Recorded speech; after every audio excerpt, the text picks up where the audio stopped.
Alright, I'm back again for another video. Where we last left off, we cleared all the newbie dungeons, we did the hidden tunnels, and we're getting ready for Old Forest. So this is where we're going to go next.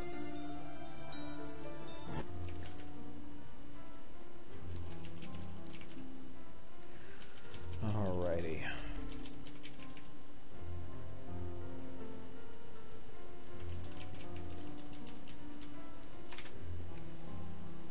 Old Forest should be pretty easy for us. There's not a lot of caster damage type enemies. We might do Lake of Nur. I think we're going to be in a pretty good place to do it when we get out there. And our first escort is a lore master for maximum uselessness.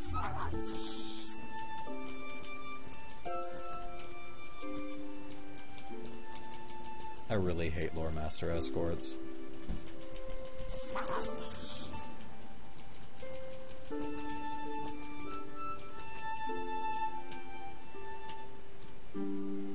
Like, they have one ability that looks like it might be good in theory, this disarm, but it only lasts for like 2 turns. And then the other stuff doesn't scale very well. Well, Spit Poison can scale really well, but you'd have to get so many Lore Master escorts for it to actually be useless, or useful. So, we're just going to take a free point in strength. Little freebie points here and there will offset the default penalty we started with as a Yeek, so means that when we get to the cap, it's not going to matter so much that we're behind a little bit. Oh boy. The solipsist.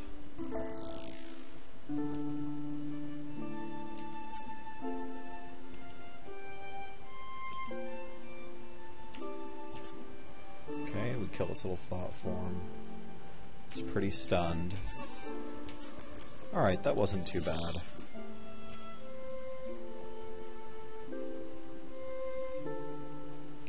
Lots of poison damage on this, but not really a whole lot else.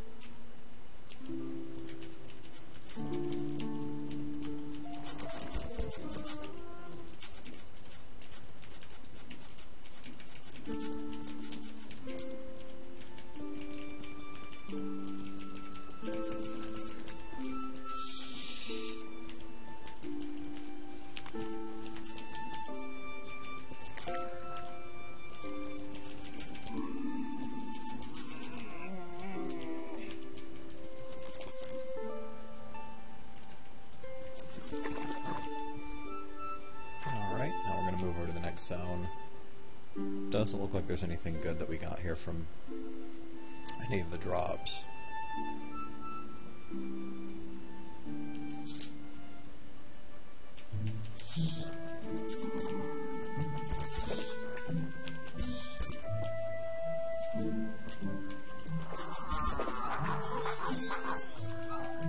And we leveled up. If nothing else, Yeeks are very straightforward to level up and pick talents for. Or Yeek Berserkers, rather. Or Berserkers, really. I don't know why I said Yeek.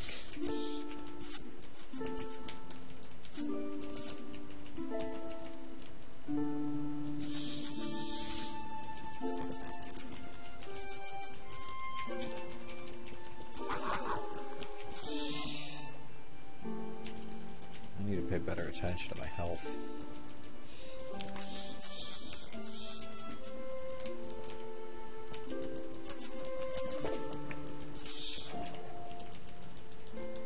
It's always been my experience with playing Yeek characters that you can get away with a lot more when you play classes with higher than normal health.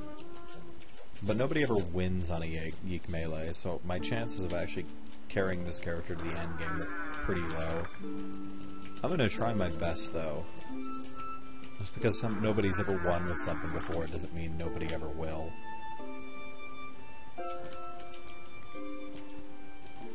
And there's plenty of 10 HP level melee classes that can make it to the cap, though they tend to have better things in their kits, like rogues and such.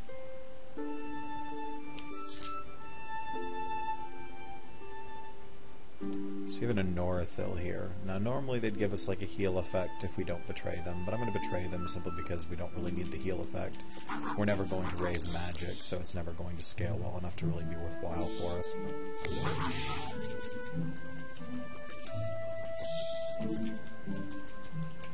They have a generic tree that has a really great top-end ability called Providence, but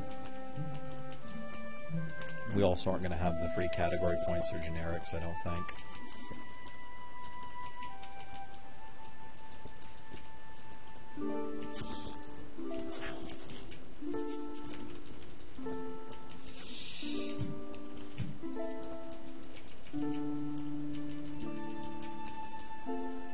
Let's see, willpower, cunning, mental save, spell save, or a couple of mobility abilities. I think we're going to take, let's see, let's take a spell save boost. I like spell save.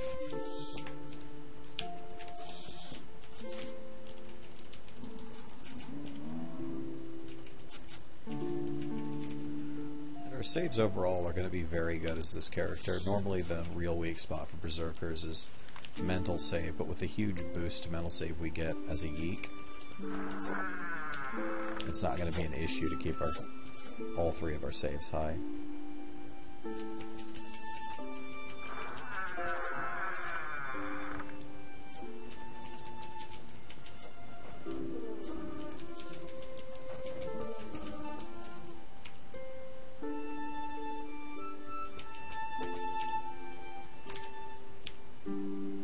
Ooh, when did that drop? I don't know where we got that from, but that'll actually be a very nice item on this character.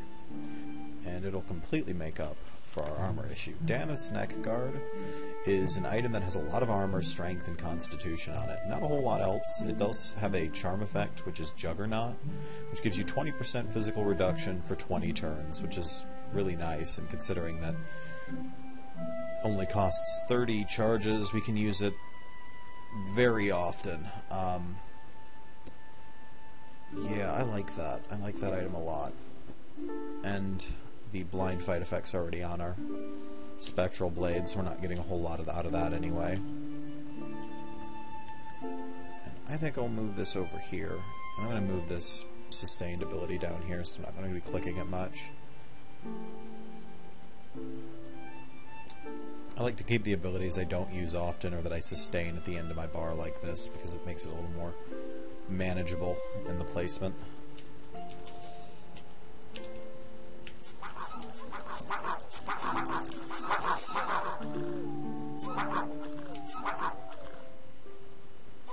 Get them all nice and confused.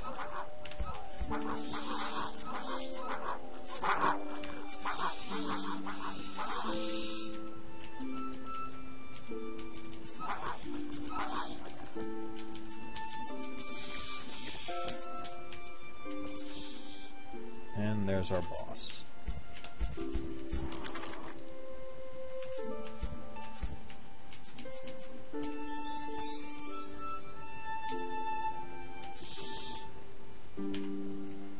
Okay, we got Feather Steel Amulet from that. And some crap. Since we have such a nice amulet, I don't know if we're going to use the Feather Steel, though. It might come in handy later on. The movement speed boost on it is just insanely great, so we might use it in some of the caster-heavy dungeons later in the game. I also gained a level. Getting much better at remembering to spend my points in these videos.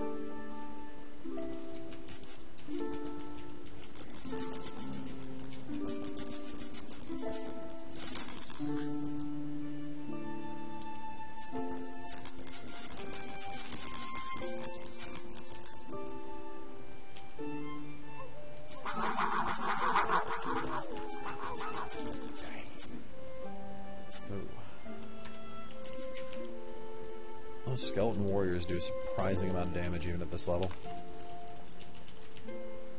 And we found a teleportation rune.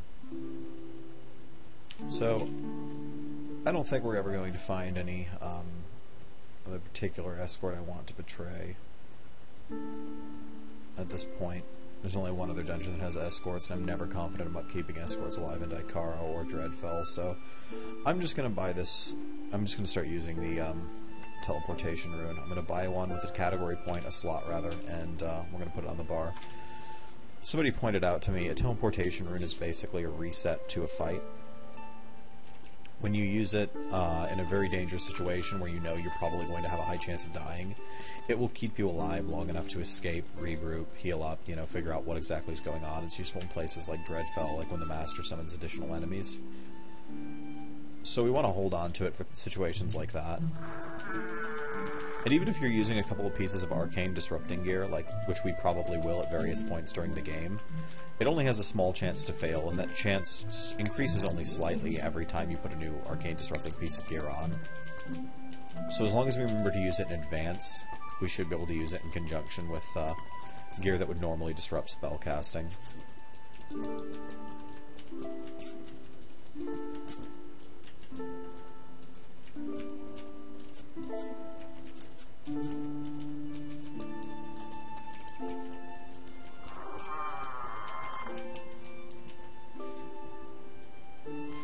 And as a plus, it makes exploration a little bit easier when we're stuck in a place where we can't auto-explore like this.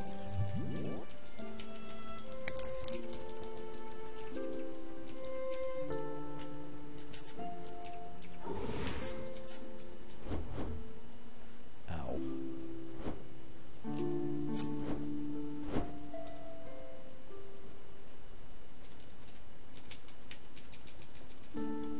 Remember not to drown in Lake of Nur. That's an embarrassing way to go. I've only had it happen a couple of times when I really wasn't paying attention, but they give you plenty of warnings.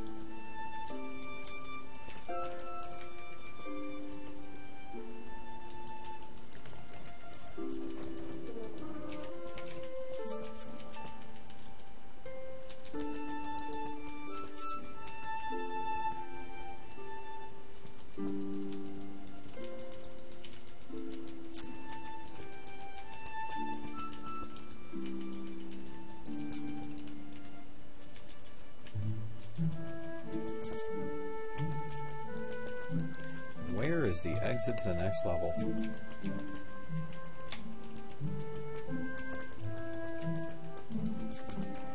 It'll be like the last room we check.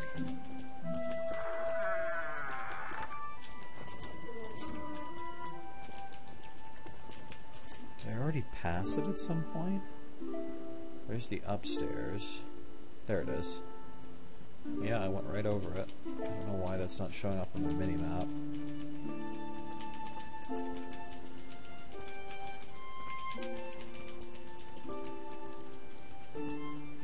Here we go.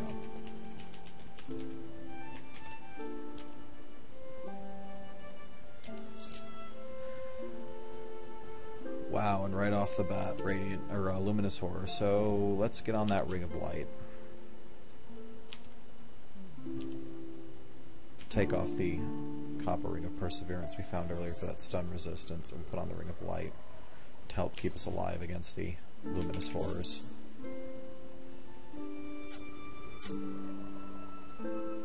We already had to use our teleport rune. Thank God we picked that up, or I would have surely died.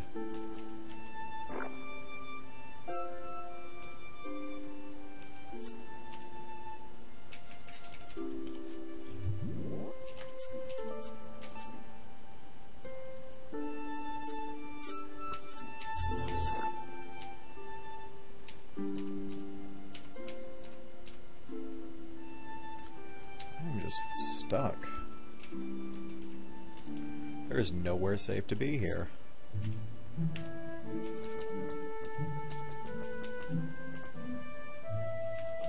I'm completely out of stamina too.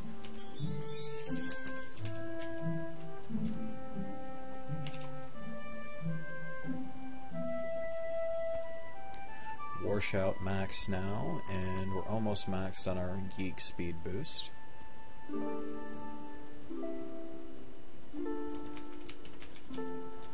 What is hitting us? Something off in the distance keeps hitting us with bolts. Ouch.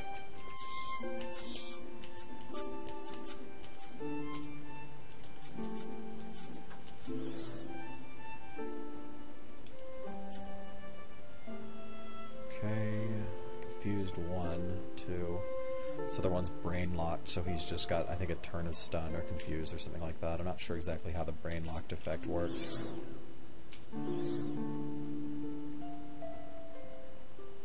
Oh wow. An alchemist. We'll just keep an eye on our hit points. With our light resistance where it's at, and our regen infusion going, we should be okay. But if we need to, we can teleport away.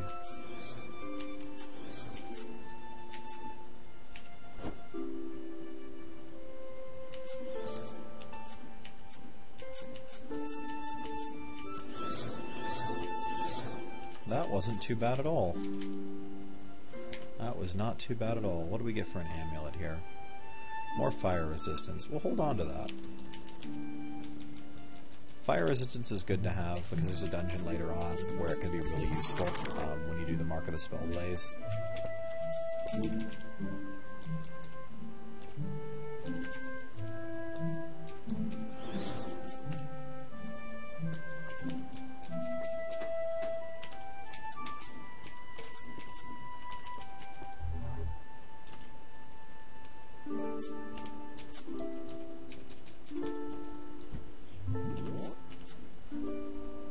Now, the blight effect off the oozing horrors only flows in line of sight, so as long as you can get out of line of sight, you can prevent yourself from getting hit by any of that ooze attack. And you don't want to get pinned in it because it will sort of ooze out and overlap existing piles. And you can get up to 3 squares of the ooze in the same square as you, which will do a lot of damage. It's based off of your blight immunity, so if your blight resistance is really low, mine isn't too bad, you'll take a lot of damage really quickly. It might actually be acid now that I think about it, but the point kind of stays the same.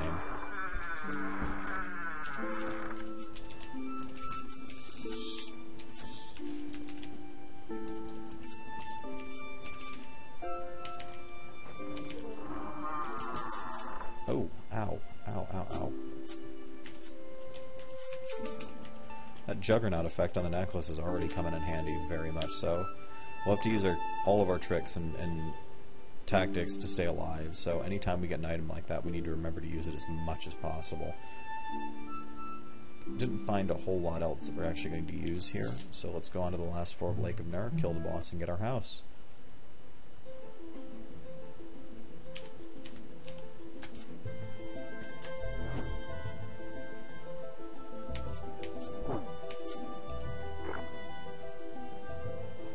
We just want to keep him CC'd because he's very susceptible to CC effects like Confuse and Stun.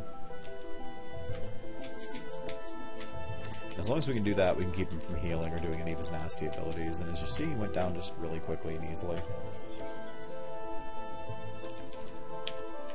Did we level up off of him? No, we didn't. Okay. Alright, we're finished with that. The next video we'll do the maze and probably the sandworm lair. Thanks for watching.